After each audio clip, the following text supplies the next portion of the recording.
Here's Jude Bellingham after the game. When we had our chances, we were clinical and we took them. So, yeah, good win.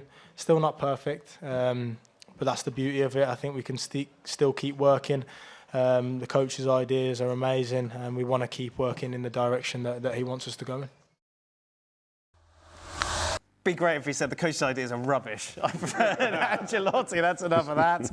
Alex, as much as Jude Bellingham won the player of the day yesterday, I can't remember what they call it. Superior player. Superior player. Superior player of the game. What happened to just man of the match? No. Somebody's got to pay their bills. Yeah, they do. Alex, it was really Thibaut Courtois who was the star, which just kind of epitomised how Real Madrid at times were hanging on.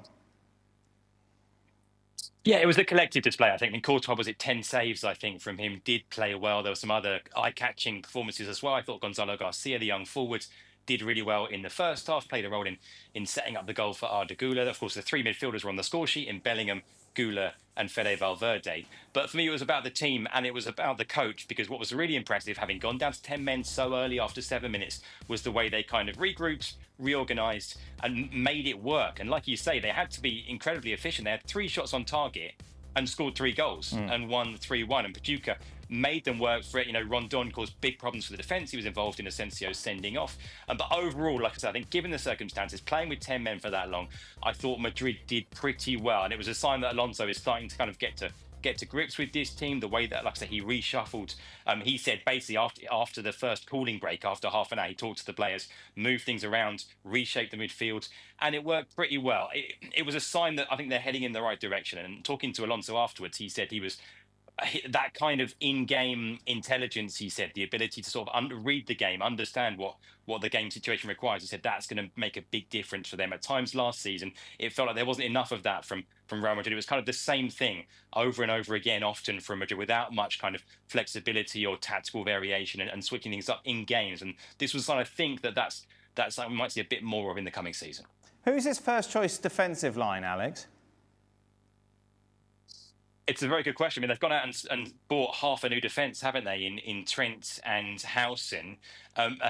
Based on some of what we've seen from this tournament so far, the other half needs to look as well, because Asensio's been badly at fault, got sent off against Pachuca, gave away the penalty in the first game against Al Hilal. Antonio Rudiger's coming back, and he's available. He came on as a sub yesterday. I think Rudiger goes into that centre-back pairing with Howson. Dean Howson's looked very, very good so far. And then the question is at left-back, of course. They wanted to bring in Alvaro Carreras from Benfica. He's still with Benfica at this tournament. They couldn't get that deal done. There was a disagreement with Benfica about that deal and the price and how it was going to be paid. So they're looking for a left-back. They've already signed, as I say, a right-back and a centre-back. And let's see if it's Rudiger who partners Howson. Like I said, Howson's been one of for me, the big positives so far, because what he gives them on the ball, especially bringing the ball out from the back, has been really, really impressive. Fast forward to August 17th, Real Madrid's opening game, if that's indeed when they play.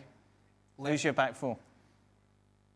Well, Howson, as Alex said, Rudiger.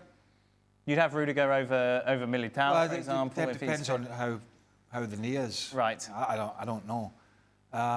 Possibly. I mean, it'd be great to have both those fit. Yeah. You've got David Alaba still there as well, who just seems to be continually. He didn't look good in last season. His struggles have been continuous. But left back's a major issue. It was for Ancelotti. It continues to be some. Ferland Mendy, not convinced about him, although he's the best that they've got. Then you've got Fran Garcia. You've had Camavinga go back and play there. We saw Valverde having to play right back at times last year. That probably won't happen. Obviously, Carvajal's back as well. I think he's going to be fit for the new season. That's a huge blow for them because huge bonus for them. Sorry, because fitness depending, he's still one of the best around. But again, it's down to age and stuff. So I think there's a good signs of a back four there, and obviously a world-class goalkeeper. But that left side is still an issue, and it's an issue in terms of left back, and it's an issue all the way down that side. Yeah. Because we saw Bellingham have to go out and play there at times. Last year he wasn't entirely comfortable. We saw Vinicius Junior playing in that sort of natural left-hand side, failing to track back. So whoever they do bring in as left back, if indeed they do, possibly is going to be under a lot of pressure, a lot more pressure than they are on the right-hand side, where it seems to get a little bit more help. So that's a big position for them. One I think he has to address before, maybe not before the season starts, but before the end of You August. sure it's going to be a back four? Yes, we haven't got time to discuss that, Gab. Well, I know Alex, Leverkusen, he played a back three. do that on the Gab and Jules show.